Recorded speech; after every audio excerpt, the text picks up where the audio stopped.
강하게 가난한 날 부하게 눈먼 날 볼 수 있게 주에게 행하시네.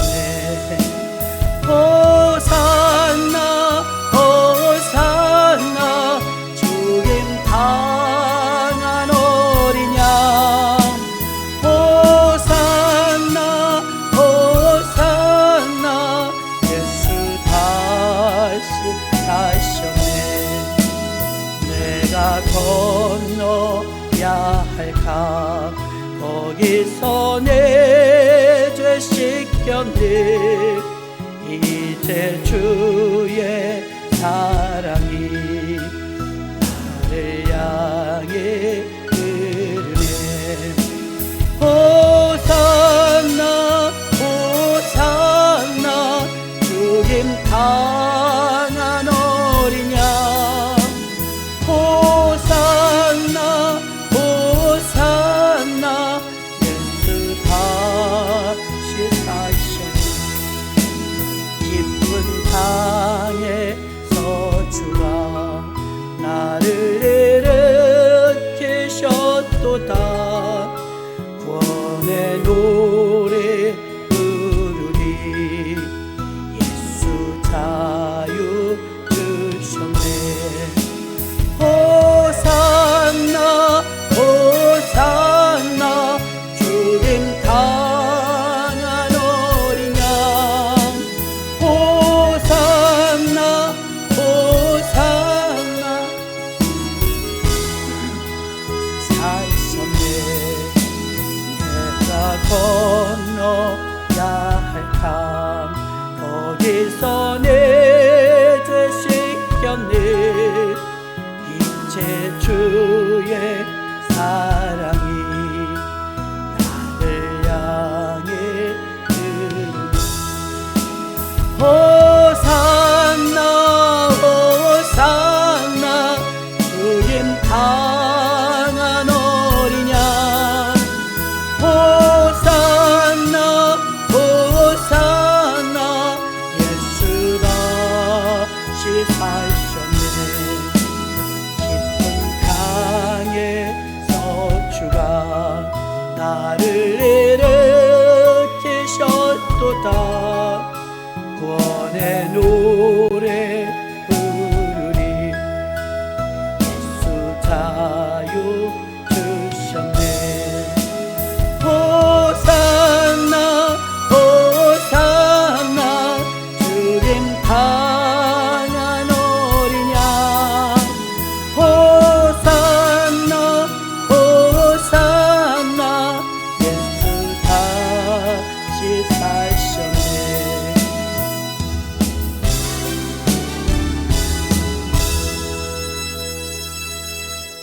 하나님, 우리가 호산나 호산나 외쳤던 것처럼 우리를 구원하소서 우리를 구원하소서 하는 찬양이며 기도입니다. 하나님, 진정 이 세상을 구원하소서. 우리의 힘들은 전부 알력이 들어있고 이권이 들어있기 때문에 어느 편에서 서지 못하고 공정하지 못할 때가 많습니다. 그러니 우리는 공정하시고 공의로우신 하나님을 의뢰합니다. 하나님, 우리를 구원하소서. 아버지, 이 땅을 구원하소서. 하나님의 마음이 얼마나 천갈래 만갈래 찢어지겠습니까? 당신이 만드신 창조물들이 이렇게 망가지는 모습들과 서로 으르렁거리며 전쟁하는 모습은 아름다운 바람직한 모습이 아닐진데, 하나님 어찌하겠습니까? 이 아우성 속에서 우리를 구원하소서 구원하소서. 아버지, 영적인 하나님의 왕이 다스려 주시옵소서. 17번째 날 부활 기도에 올립니다. 데살로니가 전서 4장 13절로 18절까지의 말씀을 받들어 봉독해 주셨습니다. 부활의 중심 메시지를 우리가 함께 은혜 나누려고 합니다. 오늘도 기도할 때 힘 주시고 능력 주시고 부활이 우리에게 체험될 수 있도록 역사하여 주옵소서. 주 예수 그리스도의 이름으로 기도합나이다. 아멘. 어제는 부활의 증언, 반응이었죠. 부활에 대한 반응을 사람들이 왜 싫어할까? 부활했다는데 좋아해야 되는데, 살아났다는데 좋아해야 되는데 왜 싫어할까? 빛보다 어두움을 더 사랑하기 때문이라고 했습니다. 죄에 있을 때는 그냥 죄에 있는 거. 어떤 사람이 애완견을 기르듯이 강아지나 고양이처럼 돼지를 길러서 돼지를 길러서 깨끗하게 향수까지 뿌려서 씻겨놓으면 이틀 있다가 보면 또 시궁창이가 있고, 씻겨놓으면 또 시궁창이가 있고. 왜요? 돼지 본성이 더러워. 시궁창이 가는 게 너무 편한 거예요. 깨끗하고 향수 나고 침대에 뉘었는데도 뛰쳐나가고. 왜 그럴까요? 깨끗한 게 싫은 거예요. 사람도 비슷해요. 사람들이 왜 여기 계신 분들 말고 밖에 있는 사람들 전도하면 싫어합니다. 너네나 믿어. 왜 우리까지 믿으라고 그래? 그 왜 싫어할까요? 하나님 얼마나 좋은 분인데. 하나님이 싫다는 거예요. 선이 싫다는, 빛이 싫다는 거예요. 그럼 그냥 내버려도 저렇게 살게. 그러면 안 된다는 거예요. 왜냐하면 어제의 말씀이 어둠에 그냥 두면 죽어요. 그러니까 죽으니까 어둠에 있는 사람들에게 우리가 강력하게 빛을 비춰줘야 됩니다. 그 빛 중에 가장 큰 빛은 부활의 빛이에요. 그 부활의 빛으로 말미암아서 사도 바울도 거듭나게 된 것이고, 성령 받은 모든 사람들이 뛰쳐나가서 복음의 증인이 되어서 오늘날까지 전 세계 이렇게 100만 교회로 확장되고 전 세계 3분의 1이 하나님의 백성이 된 거예요. 그러므로 우리는 그들이 싫다고 하지만 계속해서 빛된 복음을 전해야 될 책임과 의무와 사명이 우리에게 있는 거예요. 교회마다 조금씩 다르죠. 우리 교회는 주님이 판단하시면 뭐라고 채점을 하실까요? 목사님들끼리 모여도요, 그 교회 좀 특성이 있어요. 그냥 어느 교회는 작은 교회지만 우리 교회는 호래비만 와요 이래. 그것도 참 힘들겠더라고요. 그래갖고 막 사모님이 밥 해주느라고요 전부 밥에 목을 매. 또 어디는요, 목사님 창피한 얘기지만 우리 교회는요, 일일이 다 못해. 진짜 괴짜들만 오는데요, 성적으로 문란한 여자들 이렇게 온대. 그래요. 그거 힘들겠더라고요. 또 어느 교회는 우리는 다 엘리트들만 온대. 엘리트들만. 또 현수동의 어느 교회는요, 우리는 애들만 온대. 이게 교회마다 조금씩 다 하나님의 백성이지만 조금씩 특색이 있는 것을 알 수가 있는데, 오늘은요 데살로니카니까, 데살로니카 교회는 어떤 교회냐? 데살로니카 교회는 거의 다 새신자예요. 제가 목회를 하는데 여러분들이 다 새신자면 저는 죽었어. 힘들어서. 자, 모세가 아말렉과 전쟁을 하는데 여호수아가 멋있어요. 여호수아야, 넌 지금부터 데려가서 사람들을 선택해서 아말렉과 싸우라. 자기는 뭐 한다는 얘기도 안 해. 그리고 할아버지 모세가 산 꼭대기로 올라가요. 자기는 기도하겠다는 거지. 근데 여호수아가 순종을 참 잘해요. 왜 나만 가요? 모세님은 어디 있을 건데? 일 따지잖아. 아니 군사를 딱 모집해주고 가라고 그래도 하기 힘든데 네가 알아서 골라갖고 데려가래. 이거 힘든 거거든요. 군사도 모집해주지 않고. 근데 여호수아가 순종해요. 그리고 이제 산꼭대기에 올라가서 기도를 하죠. 손을 들고 기도하는데 힘들어. 팔이 자꾸 이렇게 내려와. 아론과 훌 얘기는 여러분이 너무 잘 아실 거고, 아론과 훌이 오죽하면 그 팔을 들어줬겠어요? 여러분, 모세가 힘들어요. 모세가 너무 힘들다고. 아론과 훌이 이제 옆에서 도와주면, 아론과 훌 그렇게 팔 들어주느니 자기들이 하겠다, 그렇게 생각할 수 있잖아요. 이렇게 팔을 들어주느니 다른 사람들이 가서 그냥 기도하면 되지, 꼭 모세 팔만 들어야 되나? 아니에요. 그게 아니에요. 하나님은 아론과 훌의 기도도 있지만 모세의 기도를 들으신 거예요. 그 여호수아가 밑에서 싸우는데 팔이 내려오면 지고 팔이 올라가면 이기는데, 팔이 올라간다는 의미는 하나님께는 항복이라는 의미요, 또 팔이 올라간다는 의미는 기도한다는 의미죠. 여러분들도 마찬가지로 우리가 기도하면 이기지만 기도 안 하면 져요. 팔을 들고 있는 그 모세는 힘들어요. 힘들어. 모세가 힘들다는 생각 해봤습니까? 아론과 훌만 두각을 나타내서 너무 멋진 일꾼이라고. 일꾼들 칭찬하지 모세 칭찬하지 않아요. 모세가 힘들어요. 그래갖고 아론과 훌이 이제 옆에서 받쳐주는 것이죠. 데살로니가 교회는요, 신성 이제 막 생겨난 교회예요. 다 어려. 다 어리면 어떻겠어요? 우리 교회에서 제일 어린 애는 오늘 태어났어요. 오늘 태어났어요. 아이고 이쁘더라고요. 꼬물꼬물. 제일 어려요. 다 애기, 다 젊은 사람만, 다 새신자만 있다면 교회 운영하기는 진짜 힘들 거예요. 자, 120문도가 성령 충만을 받는데도 보니까 120명이 모였을 때 거의 다 새신자예요. 근데 한 15명 정도는 굉장한 일꾼들이에요. 12제자, 막달라 마리아, 뭐 수산나, 이렇게 좀 든든한 일꾼들이 10%에서 15% 정도가 끼어 있으니까 이게 운영이 되더라 이 말입니다. 아멘. 그래서 교회에 세 가족만 있다면 이 데살로니가 교회가요, 참 순종은 잘하는데 영역은 딸리죠. 새신자들이니까. 그리고 그 중에 제일 무서워하는 게 뭐냐면 죽음이었어요. 교회를 나오는데도 죽음이 너무 무서운 거예요. 죽을까 봐. 죽음을 대면하기가 불편한 거예요. 그래서 성숙하지 못한 데살로니가 교인들에게 개척한 지 얼마 안 된 교회이기 때문에 목회자나 사도나 성도들끼리 믿음으로 뭉쳐서 재미있고 똘똘 뭉친 것까진 좋았는데 훈련이 덜 되어서 아직 신앙이 성숙하진 않았던 교회가 데살로니가 교회였습니다. 그리고 바울이 이 교회를 방문했을 때 그들의 심령을 굳게 붙잡아 주도록 하는데 고민했습니다. 야, 이거 신앙이 어려가지고 내가 떠나고 나면 이거 어떻게 잡아줘야 되지? 이 교회를 어떻게 치리해야 되지? 막 그러면서 그가 붙잡은 게 부활 이야기였어요. 부활. 부활에 대한 이야기를 중점적으로 가르쳐야 되겠다. 믿음이 약하니까. 데살로니가 교인들은 바울을 통해서요, 흔들리지 않도록 확고한 믿음으로 세워지기 위해서 그 신앙의 기초를 무엇으로 선택했느냐? 부활 신앙을 잡았단 말입니다. 데살로니가 교회는 초창기 출발부터 부활로 다져졌어요. 부활. 다른 교회들에 비해서 든든하게 서가는 교회로서의 모습을 보여주기 위해서 부활 신앙으로 갔다 이 말입니다. 부활 신앙이 무엇을 말하길래 중요하다고 생각했으며 부활 신앙이 데살로니가 교회에게 접목되었을 때 어떤 효과를 보았을까? 여러분의 신앙에도 마찬가지인 것입니다.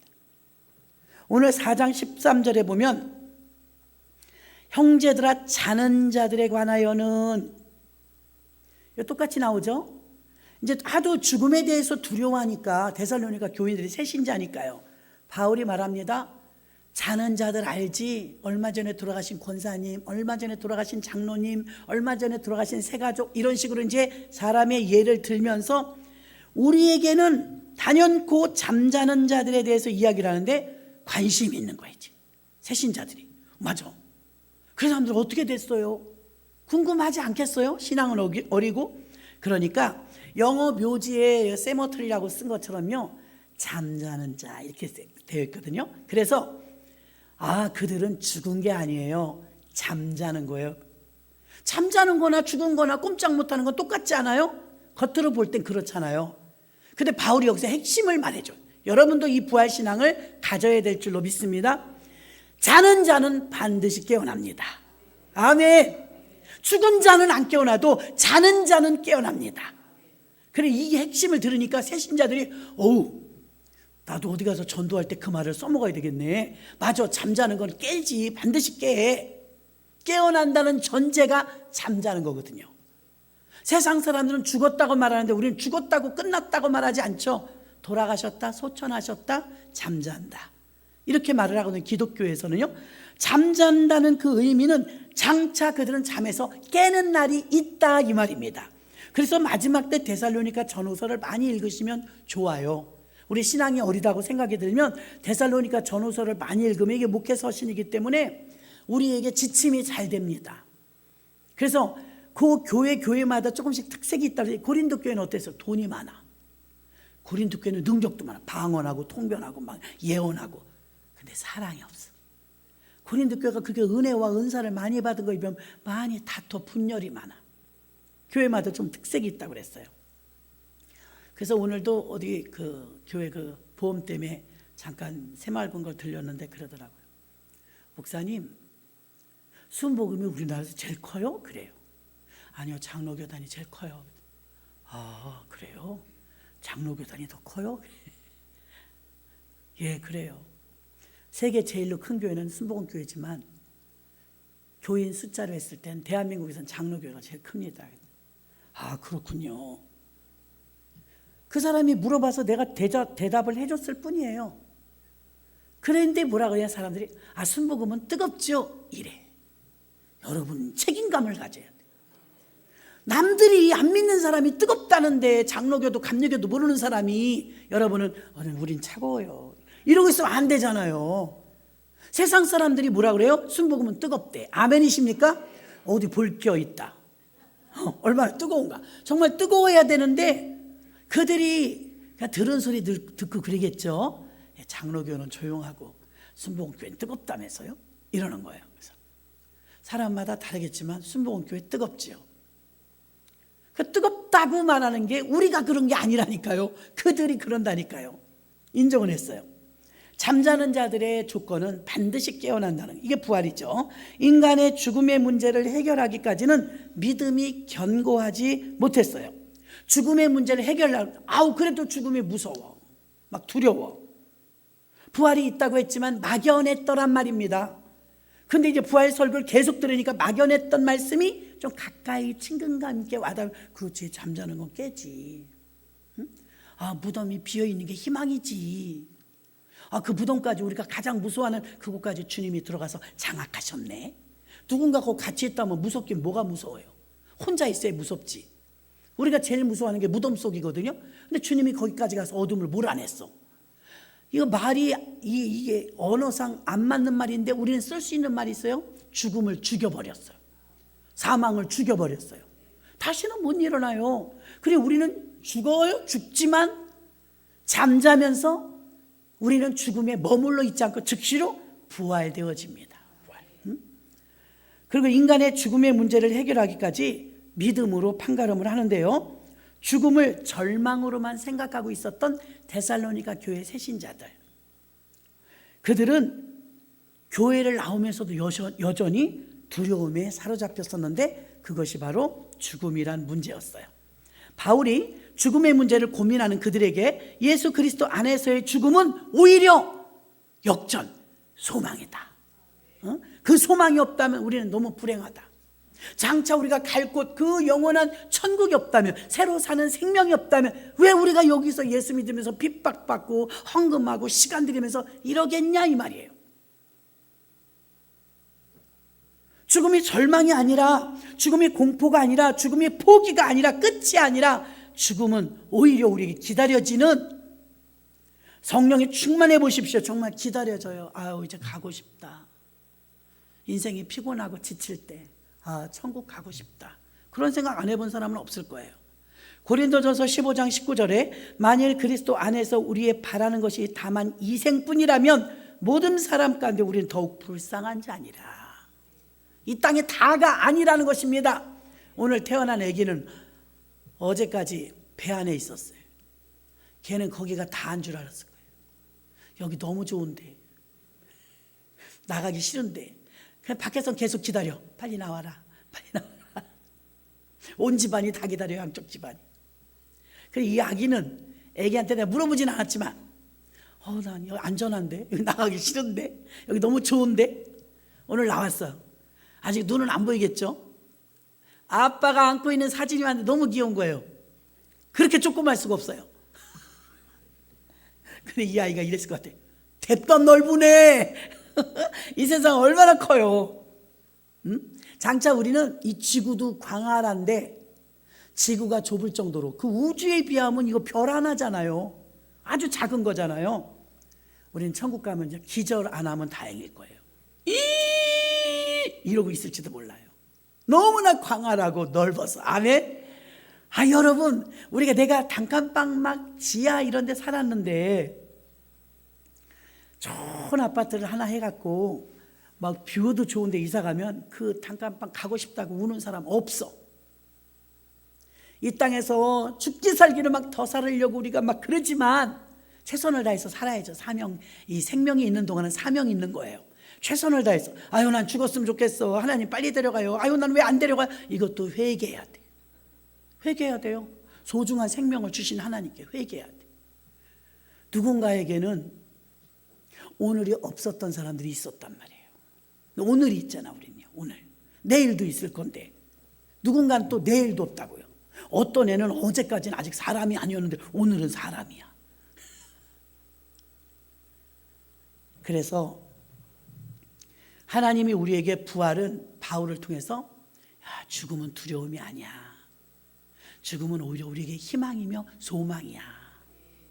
이 세상에 살던 모든 고단한 인생이 다 끝나고 여기서 살아있을 때 믿은 사람만 뿅 가는 곳이 있는데 이 땅에서 수고하며 인내하며 예수 믿었던 모든 것이 보상되는 순간이에요. 그 기쁨을 이루 말할 수 없습니다. 사도행전 24장 15절 보면 저희의 기다리는 바 하나님께 향한 소망을 나도 가졌나니 곧 의인과 악인의 부활이 있으리라 함이라. 아멘. 악인의 부활은 지옥이에요. 우리만 영원히 사는 게 아니고요. 영멸도 있는데 영멸은요 영원히 죽지 않고 고통당하는 거예요. 그때는 죽는 게 나아. 지옥에 있는 사람들 인터뷰해봐요. 죽고 싶지. 안 죽어진다니까요. 안 죽어져요. 부활신앙으로 그것이 감옥이든 풍랑이든 부활신앙에 있는 사람은 바울과 베드로, 스데반 이런 사람들을 보니까 감옥에 가면 거기가 사명장소야. 또 섬에 가둬놓으면 유배되잖아요. 거기가 또 사명장소야. 그냥 어디 가나 복음을 증거하는 일이 주업이 되니까 사람이 없는 곳은 거의 없더라 이거예요. 생각의 이 차이가 너무 바뀌는 거죠. 내가 예수 잘 믿었는데 어쩌다 내가 감옥 오고 내가 어쩌다가 이렇게 섬에 유배 왔냐고. 하나님 믿어도 뭐 좋은 것도 없는데 이렇게 말하는 수준이 아니에요. 그런 수준은 그런 일을 시키지도 않아요. 부활신앙으로 감옥에 되었던 풍랑을 만났던 박해를 받던 당당하게 그들은 부활을 선포했는 줄 믿습니다. 바울에게 메시지 중에 가장 큰 힘은 예수 부활 사건이었어요. 우리들도 우리 신앙생활의 여정 가운데 가장 큰 무기는 부활입니다. 부활. 부활이 소망이시기를 주님의 이름으로 축원합니다. 그리스도의 부활은 죄인을 의인 되도록 하는 구원의 메시지예요. 죄인이었던 사람을 의인으로 만드는데 예수 십자가의 죽음이 그 일을 해결했거든요. 그래서 죄가 완전히 작살나고 끝났다는 증거물이 부활이에요. 해결됐다 이 말입니다. 본문의 4장 14절 보면 우리가 예수의 죽었다가 다시 사심을 믿을진대 이와 같이 예수 안에서 자는 자들도 하나님이 저와 함께 데리고 오시리라. 영의 부활이 있고 육의 부활이 있는데요. 데살로니가에서 이게 새신자라 그러니까 바울은 무덤에서 부활하는 걸 휴거되는 걸 데살로니가에서 교인들에게 가르쳐 줍니다. 예. 그럼 여러분 우린 이런 생각을 해서 예전에 기독교인들은요 화장을 못하게 했어요. 제가 어릴 때만 해도요 앞으로는 우리나라에 매장지가 없어서 앞으로는 화장 문화가 공공연해진대요. 그런데도 교회 안에서는 절대 용납 못해. 우린 다 매장해야 돼. 이랬었어요 분위기가. 왜? 일어나야 되니까. 무덤에서 자는 자들이 일어난다고 그랬거든요. 육의 부활도 있다고 주님이 휴거하실 때. 그럼 내가 그때 갈아버리면 가루가 돼버리면 어떻게 부활하냐겠어요. 그런데 여러분 로봇도 사람이 만든 로봇 태권브이도 합체 그러니까 다 합쳐지던데. 하나님이 가루가 되든 뼈다귀가 되든 다 여기 있을 거 아니에요. 그래요 안 그래요? 바다에 뿌리든 나무 밑에 심든 항아리에 가두든 다 지구에 있을 거 아니에요. 그럼 호련히 이제 믿음이 거기까지 가는 거죠. 지금 세상이 어느 세상인데요? 호련히 주님의 천사장의 나팔 소리가 들릴 때 자던 자들이 무덤에서 일어난다 그랬어요. 그럼 진짜 무덤에 있는 사람들은 무덤에서 일어나기가 쉽겠지만 뼈다귀도 있고 하니까 그러면 가루가 된 화장한 사람들은 어떻게 되느냐? 그거 뭐 대수예요. 흙으로 왔던 이 몸은 흙으로 가고 무덤에 묻힌 사람도 이제 몸은 없잖아요. 뼈만 있지. 그러면 딱딱하게 그대로인 뼈가 있느냐, 갈아버린 뼈가 있느냐 차이인데, 갈아버린 뼈, 먼지를 가지고 사람을 만들고 먼지를 가지고 하나님이 역사하시는 경우는 티끌로 뭐 재앙할 때 보니까 10가지 재앙할 때 티끌 가지고 이도 만들고 막 다 만들잖아요. 그런데 이 지구상에만 우리가 존재하고 있다면 호련히 천사장의 나팔 소리가 들 때 어느 날 먼지들이 다 나타날 거야. 두두둑 뚝뚝뚝뚝. 저기 있는 게 날라오네, 여기 있는 게 날라오네 하더니 딱 사람의 형체처럼 돼서 갈지 어떻게 알아요? 그래서 그때부터는 좀 자유로워진 거예요. 어디에 있어도 있지. 뼈 가른 게 어디에 있어도 있잖아요. 바다에 있든 산에 있든 항아리에 있든 있잖아요. 무덤에 있다고 안전해요? 무덤에 있어도 다 이 살이 없어졌어요. 뼈만 있을 거예요. 그럼 뼈에 이제 그 형상의 모습이 다 입혀져 갖고 더 호련히 일어난다고 하니까 어떤 형태로 부활될지는 모르지만 어쨌든 성경에서 말씀하신 걸 보면 무덤에서 자는 자들이 일어난다고 했으니 마지막 때 휴거 때는 가루가 됐든 또 매장이 됐든 수장이 됐든 다 일어날 수 있는 줄로 믿습니다. 죄인이었던 우리들이 의인이 되었다는 확실한 증거가 부활이에요. 무엇을 믿어야 구원을 받고 누구를 믿어야 바로 믿느냐? 사도 바울이 믿음의 초보인 데살로니가 교회의 성도들에게 믿음이 무엇인가를 가르쳐 주는 게 예수께서 죽었다가 다시 살아나심을 너희가 봤지 않냐? 그걸 믿을진데 지금 무덤에 가서 자는 자들도 주님이 올 때 데리러 온다. 이것도 믿으라. 부활을 믿으라. 믿음의 기준. 여러분, 나는 믿음이 없어요. 왜요? 믿음이 없어가지고요. 어깨 아픈 게 안 났어요. 예, 그것도 작은 믿음이에요. 믿음의 기준은 근데 부활이에요. 여러분, 믿음이 있다 없다가 아니라 부활을 믿으면 믿음이 있는 거예요. 부활을 안 믿으면 믿음 없는 거예요. 여러분, 부활을 믿습니까? 지금 계속 17번째까지 부활 얘기를 하는데 29일 날 저 만나자 그래갖고 못 믿겠어요. 이러면 진짜 골치 아파요. 그 전에 여러분이 믿음을 확보하시기를 주의 이름으로 축원합니다. 그러면 아멘으로 에이 목사님 말이 그렇다는 거겠지 무슨 부활을 믿어요. 이러면 곤란해요. 그럼 뭐하러 믿냐 이거예요. 바울 말 맞다라 불쌍하다 이거예요. 믿음의 기준이 부활이기 때문에 아무리 성경을 많이 배우고 쓰고 성경을 달달달 외운다 할지라도 사두개인 바리새인처럼 그들이 부활을 믿지 않으면 바울이 뭐래요? 헛거다 그래요. 헛거다. 다 헛것이요. 요한복음 11장 25절로 26절 보면 예수께서 가라사대 나는 부활이요 생명이니 나를 믿는 자는 죽어도 살겠고 무릇 살아서 나를 믿는 자는 영원히 죽지 아니하리니 이것을 내가 믿느냐? 아멘. 이거 지금 우리한테 묻는 거예요. 뭐라고 물어요? 살아서 믿는 자에게만 주는 혜택이 있는데 살아서 믿어야 부활이 확보된다 이 말입니다. 부활. 보험회사의 보험도 그렇더만요. 석 달, 넉 달 빌려갖고 실효대력이 하려고 하면 부활시키라고 연락이 와요. 자동이체가 끝난지 몰랐단 말이에요.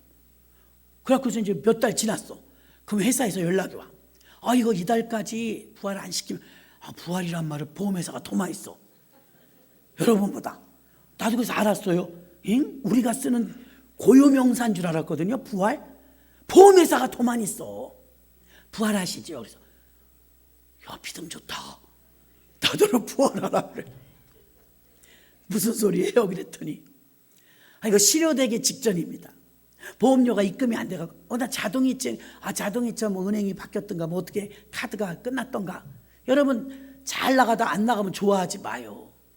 카드가 잘못됐거나 계좌가 잘못된 거예요. 그래갖고 그럼 어떻게 해야 돼요? 그러니까 부활시켜야 됩니다. 그래서 쥐가 예수인가 무슨 부활을 시켜. 보험회사에서 제일 많이 쓰는 말 부활시키래. 그럼 부활 어떻게 시킵니까? 그러니까 계좌를 불러주면서 보내주면서 문자 보내는 계좌로 보험료를 입금하면 즉시 부활됩니다. 거기에 돈으로 부활시켜. 돈으로. 보험회사는 조금 비슷한 게 많아. 교회하고 매일 나 보험회사 시험 봐주러 갔었잖아요.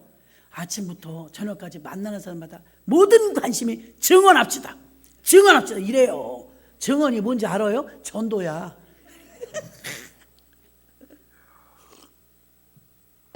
거기서 선물 줘. 식용유. 그거 쏠쏠해요. 식용유랑 뭐 주는 게 많아요. 그래서 다음날 한 번 더 가고, 귀찮아도 한 번 더 가면 그래도 오늘 갔다 오면 한 달 먹을 식용유 준다. 근데 거기서 제일 많이 쓰는 말이 부활이야. 한 번은 국민연금에서 이렇게 끝나는데 이제 소득이 없어지니까 장로님이 이게 국민연금 이렇게 끝납니다. 그래서 그럼 어떻게 해야 돼? 한 번에 주나? 한 번에 안 주는데 신청하면 이제 되는 경우도 있는데 하나 이런 말을 하더라고요. 중간에 한 10달인가 11달인가 쉰 적이 있대. 납부하다가. 그래요? 그때 살짝 실직을 했는지 뭐 어쨌는지 모르겠어요. 그 한 15년인가를 부었는데 한 10달인가 11달이 빈대요. 그거 어쩌라고요? 그랬더니 이거를 넣으시면 부활됩니다. 지났는데도요, 지났어도요, 그냥 자기가 눈을 찡긋 덜하면 드세요. 막 이래. 왜요? 그러니까 그걸 넣으시는 게 좋을 거예요. 잘 넣었어. 그때 넣었죠. 좀 찜찜하지만 그래도 넣었어요. 몇백인가? 그 큰 금액도 아니에요. 그걸 채워 넣었어요. 그동안 빵꾸 났던 거를. 넣는 게 옳은가 안 넣는 게 옳은가 이런 생각을 하면 넣었는데 넣기를 잘했어요. 그로 인해서 종신토록 한 10만 원에서 15만 원 정도 더 받게 된 것 같아요. 조금 모자랐던 것 같아요. 그래갖고 채웠는데, 그래서 돈도 부활하더라니까. 보험도 부활하고. 여러분 세상은 다 쓰는데 왜 여러분 안 써? 부활을 전하려니까 믿어지지가 않아. 부활. 보험회사를 가보시라고. 얼마나 부활시키는지. 나는 부활이요 생명이 너희가 이것을 믿느냐? 믿는다면 살아서 믿는 자는 너희가 죽어도 산다. 아니 이렇게 돈도 안 내고 부활시키는 방법이 있는데 대신 믿음을 내놓으래. 이걸 믿느냐? 못 믿을 것 같은데? 이렇게 하시면 안 된다는 거예요. 여태까지 우리가 그렇게 믿었다 이거예요. 예수님의 부활을 우리가 직접적으로 머리로는 믿는다고 하는데 내가 와닿질 않아. 어저께 기도하신 우리 이름이 여자분만 특이해갖고 일이야? 하여튼 그분 내일 들어온대요. 와, 하나님께 영광 올립니다. 참 사고 당한 건 너무 끔찍한 일이지만 우리가 얼굴도 모르고 이름도 잘 모르는 사람에서 너무 간절하니까 상황이 같이 합심 기도했는데 그냥 응답되어 가지고서 너무 기뻐갖고 남역시설 아침에 연락을 해주셨더라고요. 장로님도 좀 심각했었어요. 이거 어떡하지? 숨은 잘 못 쉬지, 막 새근새근하지, 눈도 안 뜨지, 먹지도 않지, 막 보름 동안. 그러니까 이거 어떡하지 했는데 그냥 우리가 다 같이 기도했잖아요. 거짓말같이 다음 날부터 했더니 어저께는 상태가 어떤가 봤더니 자기가 죽을 다 떠먹었다는 거예요. 그러니 이게 진짜 부활이 우리 삶 속에서 여러분 매일 나타나야 되고, 오늘은 더 확실해. 아기가 나왔어. 오늘 더 확실해. 그래서 부활이 없다고 하는 사람들은 하나님을 믿으면서도 부활이 없다고 그러는데 이건 헛거예요. 믿으나 마나입니다. 내가 이걸 믿느냐 주님이 물어보시는 이유는 너는 어떠냐, 너는 믿느냐 이걸 묻는 거예요. 로마서 6장 4절 그러므로 우리가 그의 죽으심과 합하여 세례를 받음으로 그와 함께 장사되었나니 이는 아버지의 영광으로 말미암아 그리스도를 죽은 자 가운데서 살리심과 같이 우리로 또한 새 생명 가운데를 행하게 하려 함이라. 아멘. 새 생명, 보충하는 게 아니고 새 생명. 부활은요 완전히 죽었다 완전히 살아나는 거라 새 생명. 지금 우리에게 한 번 주신 이것은 목숨, 그리고 천국에 가는 그 생명은 영생, 영원히 죽지 않는 생명. 가치가 다르죠. 그런 것을 주셨어요. 골로새서 1장 20절 그의 십자가의 피로 화평을 이루사 만물 곧 땅에 있는 것들이나 하늘에 있는 것들을 그로 말미암아 자기와 화목해 되기를 기뻐하심이라. 아멘.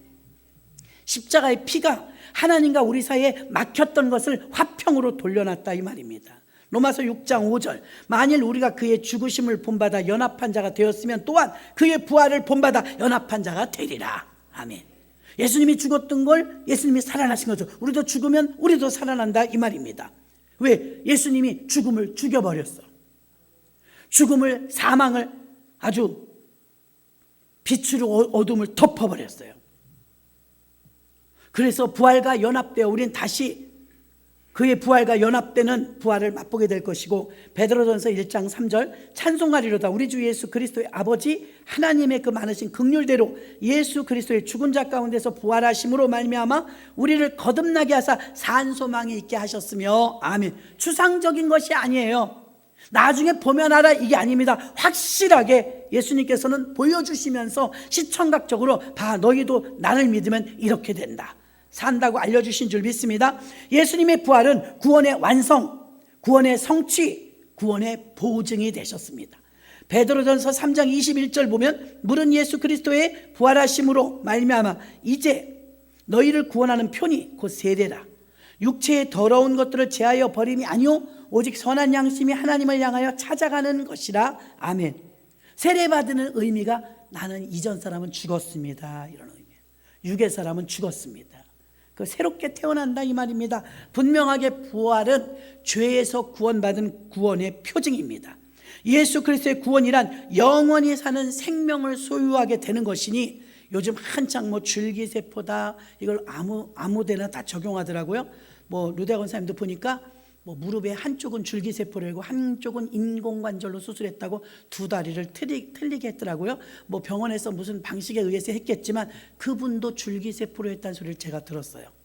줄기세포는요, 이렇게 아기가 태어나는데도 쓰임받고 건강을 더 연장하는 데도 쓰임받고 많이 쓰임받아요. 이렇게 저와 여러분은 구원의 표와 생명을 소유하고 연장하는 부분에 대해서는 많은 이야기들이 오고 가고 합니다. 그러나 절대적 진리인 예수님에 대한 부활은요, 생명의 줄기세포도 아니고요, 온전히 하나님께서 부활의 구원의 표징으로 우리에게 영원히 사는 생명을 주셨는데, 줄기세포를 하든 어떤 레이저를 하든 결국 우리는 언젠간 다시 죽어요. 그런데 예수님은 그 다시 죽는 생명을 주시는 것이 아니라 죽은 뒤에도 얻어지는 생명, 다시는 죽일 수 없는 생명, 그 영원한 생명, 영생, 그 영생을 우리에게 주셔서 새 생명을 주셨다 이 말입니다. 이 가치로 따져보십시오. 가치. 죽은 사람을 하나 한국에 들여오는데 1억 5천이 든다잖아요. 안 그래도 원통하고 분통한데 거기다 돈에 뭐에 스트레스가 말도 못하잖아요. 여행 좀 덜 가십시오. 아니, 섬으로 가면 안 되겠더라고. 너무 고생하는 걸 들었지 않습니까? 그래서 여러분, 우리가 영원히 산다는 생명의 가치는요, 이 세상에 있을 때 사람이 살아있으면 그냥 비행기 타고 오면 돼. 근데 타지에서 죽으니까 죽은 사람을 옮기는데 이게 절차가 보통 복잡한 게 아니었던 거예요. 그래서 기도가 필요했던 거죠. 절대 절명의 순간이니까. 근데 영원히 사는 생명, 이 땅에서 건강하게 살려고, 장수하려고, 또 운동하고 다이어트하고 하는 비용이 막대합니다. 그런데 영원히 사는 생명의 가치는 전 재산을 다 털어넣어줘도 아깝지 않을 정도의 가치죠. 근데 그런 엄청난 가치의 영생을 우리에게 새 생명이라고 하나씩 새로 주는 거예요. 여러분, 나이가 들어가니까 무릎도 아프고 허리도 아프고 막 이러잖아. 과거에는 안 그랬거든요. 우리 손주들은요, 하루에도 수도 없이 넘어져요. 내가 그렇게 넘어졌으면 난 벌써 들것에 갔을 거예요. 넘어졌는데 툭툭 털고 그냥 일어나. 우리도 옛날에 그랬잖아요. 이제 툭 털고 못 일어나, 넘어지면. 그래서 내가 이제 여러분 넘어지지 말라고도 기도하잖아요. 넘어지는 게 얼마나 이게 충격이 큰지. 연세 드신 분들은요, 뼈가 약해서. 그런데 우리에게 영원히 손상 없는 생명, 새거, 아멘? 새거. 애들을 쳐다보면 피부도 이뻐. 아무것도 안 발랐는데 누르면 안 들어가. 우린 늘어져. 화장을 해도 늘어져. 새건 좋은 거예요, 새거는. 근데 여러분, 통통 튕기 듯한 엄청난 영적인 생명, 그 새 생명을 딱 대기하고 계신 거예요, 주님이. 여러분에게 하나씩 이렇게 새 생명을 준다고 대기하는데, 나 부자가 아니라 그거 돈으로 산다면 못 살 거예요. 이게 얼마나 큰 가치예요. 근데 쭈글쭈글해지면서 늙었어도요, 그 새 생명을 주신다는 기대 때문에 엄청난 새 생명. 여기서 끽 살아야 100년 사는데 100살 넘는 분이 우리나라에 1800명이래요. 드디어 거기 남미옥 집사님 어머니도 들어가셨다. 올해 100살이래. 결혼식장 다니신대. 헌 생명인데 잘 쓰셔. 근데 그런 분들에게 이제 새 생명을 준다. 이건 대단한 일이거든요. 얼마나 원하겠어요. 젊었을 때 기억하면. 우리도 그냥 좀 젊은 애들 보면 좋겠다, 좋은 때다 그러잖아요. 휙 가요. 그냥 세월이 휙 가. 새 생명을 준다는데 주시면 좋고요 이러고 있는 거예요. 우리는 엄청난 새 생명, 100년짜리가 아니고 1000년 만년 사는 엄청난 새 생명을 준다고 그래서 우리가 여기 앉아 있는 거예요. 아멘. 그게 아니면 헛거라니까요. 진짜 복음은 부활의 복음입니다. 우린 죽어도 살아. 죽음에 머물러 있을 사람이 아니야. 전 세계인들은요, 그 많은 무덤에 관심이 없다니까. 딱 한 무덤, 뼈가 없는 무덤, 빈 무덤, 예수님 무덤만 수천 명이 가보는 거예요. 관심 없어. 무덤에 뭐 들어있는 건. 안 들어있으니까 관심 있는 거예요. 왜? 그게 희망이니까. 어둠이 쫓겨간 것이니까. 그리스도의 부활은요, 구원의 보증으로 천국의 확신을 갖고 다시 소망을 갖는 것이며, 또 하나 마지막으로는요, 그리스도인에게 최고의 위로와 소망도 천국이고 생명입니다. 사도 바울이 데살로니가 교회의 성도들이 아직 죄악되고 유혹 많은 세상에서 굳건하고 태풍이 몰아쳐도 파도 속에서도 믿음으로 서가게 하기 위해서 어떻게 믿음을 세워줄까 하다가 부활의 소망을 가지라고 말해주는 거예요. 사람들이 믿음이 항상 절정에 있지는, 여러분 과거에 믿음 좋았는데 지금 믿음 떨어진 분 많아요. 믿음이 언제나 절정에 올라 있진 않아요. 첫사랑을 받았지만 천국 갈 때까지 그 첫사랑을 유지한다는 장담이 없어요. 살다 보면 어려움도 겪고 고난도 오고 건강에도 타격이 오고 좋지 못한 일, 사건들이 터질 때도 있어요. 열심히 주의 일을 하고 교회를 세우고 사람을 섬기면서 크고 작은 봉사와 헌신을 하면서 성도로서 잘 살아가고 있지만 우리에게 가끔 위로가 필요해요. 왜? 슬픈 일, 힘든 일, 겪지 말아야 되는 일들을 겪을 때는 주님의 위로와 성도들의 서로 간의 위로가 필요해서 데살로니가 교인들에게 말합니다. 우리의 최고의 희망과 위로는 천국이며, 성도들 간에 서로 교제하면서 서로 섬기면서 크고 작은 일들로 인하여서 교회 안에서 서로 위로와 소망을 전하라.